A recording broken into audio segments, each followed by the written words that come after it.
Welcome back. Today we're good. Welcome back. Welcome back. Today we're gonna rage. But more specifically, nerd rage or gamer rage.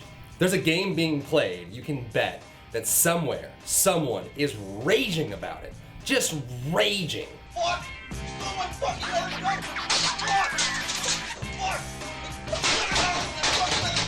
But what causes nerd rage? Where does it come from? Is it good or is it bad? And why do we see it so much? At times, raging during a game can even cause friction in a friendship or a relationship.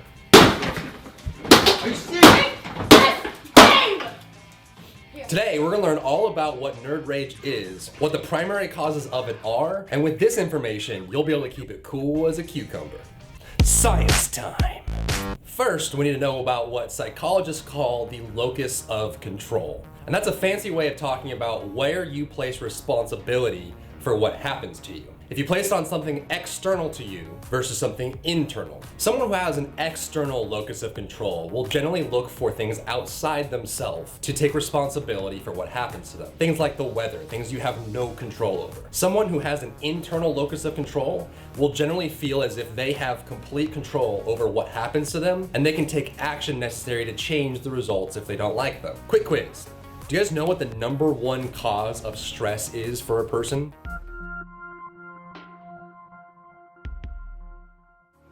The #1 cause of stress, the easiest and most consistent way to cause stress for a person is to make them responsible for something that they have no control over. And that's exactly what having an external locus of control will do for you.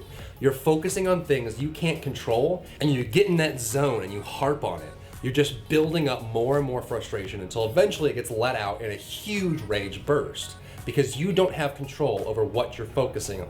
And this idea is actually the primary cause of nerd rage in a game. A very common example of this is focusing on what your teammates are doing even while you're in the middle of an engagement. And as you're losing that engagement or getting killed by the enemy player, focusing more and more on what your teammates are doing or the fact that they're not there with you will just cause you insufferable amounts of rage. Can somebody help me? Holy shit, teammates! Fucking sit there. You better fucking come help me! What the fuck? Fuck! Oh my god! You got me fucking shit me! Let's take a look at 6 common examples in gaming and look at them from the lens of an internal locus of control and an external locus of control. First, let's look at these from an external locus of control. And these are very common situations. This happens to me all the time. I died because no one warded the jungle.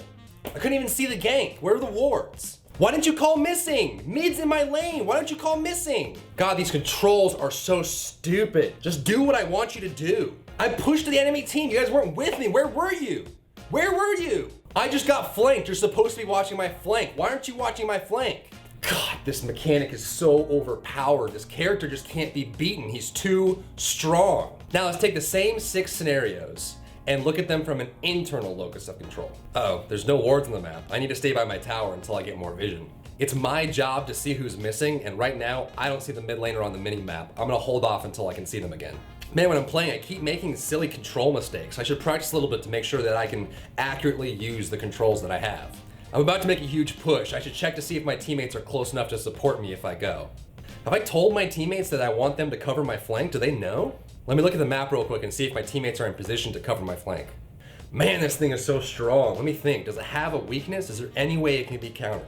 You can see in all 6 of these situations, there's a problem that's causing the player to lose out or suffer in some way. However, if you look at it from an external locus of control, you're looking at things that you can't control. What your teammates do, what characters they pick, where they position themselves. You have no control over this, and the more you harp on it and focus on it, the more frustrated you're gonna get. In fact, most of the time, if all you ever do is focus on what your teammates are doing, you won't get any better at the game, and you'll get stuck at what's called ELO hell. But if you look at the best players in the world, almost every single one of them will usually take responsibility for their own actions. I missed so many shots in that engagement.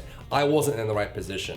There's something that I could have done better to make that situation a better result. And this kind of thought pattern is what leads to constant progress and getting better at a game, and also limits the amount of frustrations and rage-inducing moments that happen during a game. If you feel like you have control over what happens to you, you can focus on making yourself a better player and a better person.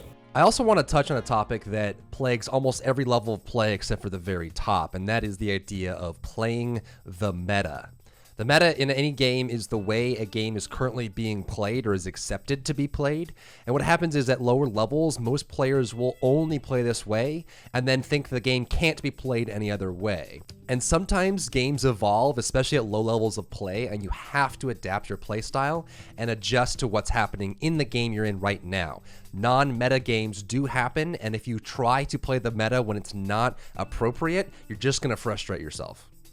And this happens in real life sports as well. The setter can score in volleyball. The goalie in football and lacrosse can score as well. You have to adapt to what's happening and not always play exactly cookie cutter like the meta dictates. Now, it wouldn't be a dry bear video if I didn't leave you with some tips on how you can switch from an external into an internal locus of control. First, I want to say that it is completely normal to have emotions like frustration, like rage, like stress. It's part of being human. And in fact, it's actually a blessing to have something in your life at any age that you're so invested in, that you like and love so much, that you actually get frustrated when you don't get the results you wanted. That's awesome. It's so much better than the alternative of having nothing that excites you like that. So when you get frustrated, when you get angry, when you get rage, don't feel like it's something that you have to hold in. It's okay to let that out. Just let that out in a very healthy way. Don't let it out on other people. Don't let it out on your teammates. Don't let it out on your pets. Just process that emotion and let it flow. However, once the emotion's out, the best thing you can do is immediately figure out what you could have done better. So try this exercise. Anytime you get to a situation where you feel like something bad happened, ask yourself out loud, and it's important that you do this out loud, what is the problem? Oftentimes we think we have all the answers in our head, but most of the time it's just parts that haven't congealed together into an answer. And so by saying something out loud, by asking yourself the question, the critical thinking part of your brain will go to work and start looking for a solution. So for example, say you're playing a battle royale, you pushed up and you died. And what you actually want to do is you want to keep asking the question until the answer gets more and more refined. So when the first time you ask is, what is the problem? You say, well, I died. Okay, ask again, what else is the problem? Well, I was pushed up and my teammates weren't with me, and I went 1v3 and lost the battle. Okay, what else is the problem? Well, I guess I probably shouldn't be pushing without my teammates, because then I'll be by myself. What else is the problem? I guess my teammates are too far away from me and we can't assist each other. What else is the problem? Well, I guess we're either not communicating or we're going in different directions or at different paces. So either I need to slow down or they need to speed up, and maybe I should talk to them about that. And what's great about this situation is now you've identified some of the core problems that are causing the negative results that you're getting, and you're also thinking about ways that you can solve that problem.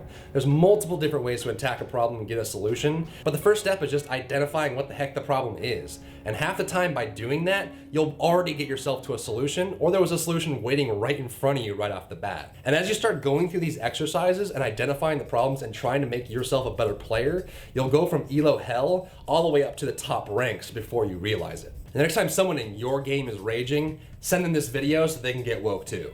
If you have any questions for me, comment section or check me out on my live stream. And of course, thanks for being uniquely you.